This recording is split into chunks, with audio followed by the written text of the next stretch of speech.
Bienvenue à tous, merci de nous rejoindre en ce début de semaine pour l'information sur RTI 1. Sommet de l'Union africaine à Addis Abeba. En marge des travaux de ce 33e sommet ordinaire, le président Alassane Ouattara a eu plusieurs rencontres, notamment avec la directrice exécutive de ONU-SIDA, un haut représentant de l'Europe et également un représentant du gouvernement américain. Fijianaïma. En marge de sa participation à la cérémonie d'ouverture et aux travaux du 33e sommet des chefs d'État de l'Union africaine à Addis Abeba, le président de la République Alassane Ouattara a accordé 3 audiences à sa résidence. Il a reçu la directrice exécutive de l'ONU-SIDA, Winnie Byanyima, qui est également secrétaire générale adjointe des Nations Unies. Elle est venue voir son Excellence, Monsieur le Président, pour lui traduire sa satisfaction de ce qui se fait en Côte d'Ivoire en matière de sida, pour féliciter son Excellence, Monsieur le Président de la République, des énormes progrès qui ont été réalisés dans le domaine, pour lui dire également qu'il y a de la marge pour renforcer la prévention, surtout en ce qui concerne les adolescentes. Elle a également dit qu'ils ont discuté des questions de financement et que sur ce financement-là, elle a promis de faire des efforts pour que la Côte d'Ivoire puisse recevoir beaucoup plus de ressources de ce côté-là. Donc elle a fait un plaidoyer pour que, effectivement, Monsieur le Président de la République utilise également ses relations au niveau mondial avec les principaux pays donateurs pour que ces derniers-là puissent accroître leur contribution. Enfin, elle a dit qu'elle était convaincue qu'avec les efforts que nous étions en train de faire, l'objectif d'atteindre le zéro sida à l'horizon 2030 était quelque chose de possible.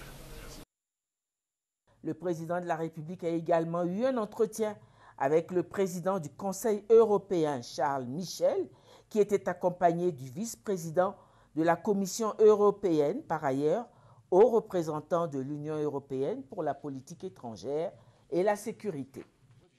Je souhaiterais remercier le président Ouattara pour la qualité de la réunion, la qualité des échanges. On a eu l'occasion d'évoquer les progrès qui sont réalisés en termes de développement économique, les réformes aussi pour aller vers davantage d'intégration et plus de perspectives positives pour la région et pour la sous-région.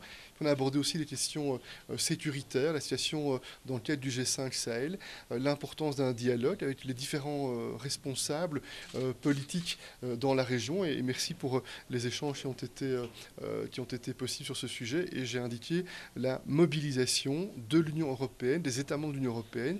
Il y aura d'ailleurs prochainement des réunions à Bruxelles, voir comment on peut renforcer des capacités pour venir en soutien aux efforts qui sont accomplis sur le terrain. Et puis nous avons eu l'occasion aussi de présenter une invitation au président afin que l'on puisse prolonger lors de visite officielle à Bruxelles cette coopération entre la Côte d'Ivoire et l'Union européenne. Le sous-secrétaire d'État américain chargé des affaires africaines, Matthew Harrington, a également eu un long échange avec le président de la République. Nous avons parlé des progrès économiques en Côte d'Ivoire. Nous sommes très impressionnés par ces progrès économiques. Comme vous le savez, la Côte d'Ivoire a abrité le forum de l'AGOA au mois d'août dernier. Évidemment, c'est un signe de la bonne coopération qu'il y a. Nous comptons faire des progrès et nous comptons également promouvoir le secteur privé en Côte d'Ivoire. Après ces différentes audiences qu'il a accordées, le président de la République a pris part au sommet extraordinaire de la CEDEAO, organisé en marge du sommet de l'Union africaine. Sur le sol ivoirien, le vice-président Daniel Cablon-Duncan a échangé avec le directeur général et directeur financier du groupe de la Banque mondiale. Anshoula Kante est en visite en Côte d'Ivoire à Abidjan à la faveur de la première conférence du programme conjoint de développement des marchés financiers dénommé JCAP. Ce programme conjoint de développement des marchés financiers est une nouvelle initiative de la Banque mondiale. Elle vise à renforcer l'engagement de l'institution en faveur du développement des marchés financiers locaux. En partenariat avec le Conseil régional de l'épargne publique et des marchés financiers, le Forum financier L'avenir de l'UEMOA a été lancé ce lundi. Le but est de réfléchir au financement des pays et entreprises de l'UEMOA à travers les marchés des capitaux. Le Premier ministre Amadou Gon Coulibaly a procédé à l'ouverture des travaux. Ce lundi 10 février, la justice française a condamné en appel le vice-président de Guinée équatoriale, Théodorin Obiang, à 3 ans de prison avec sursis. Il écope aussi de 30 millions d'euros d'amende, soit plus de 19 milliards de francs CFA, pour s'être frauduleusement bâti un patrimoine considérable en France. Une amende alourdie lors de cet appel à l'issue du premier procès dit des biens mal acquis le 27 octobre 2017. Merci à tous de votre attention. Prochain point de l'actualité, 20h, mais restez sur RTI 1. Tout de suite, l'info régionale.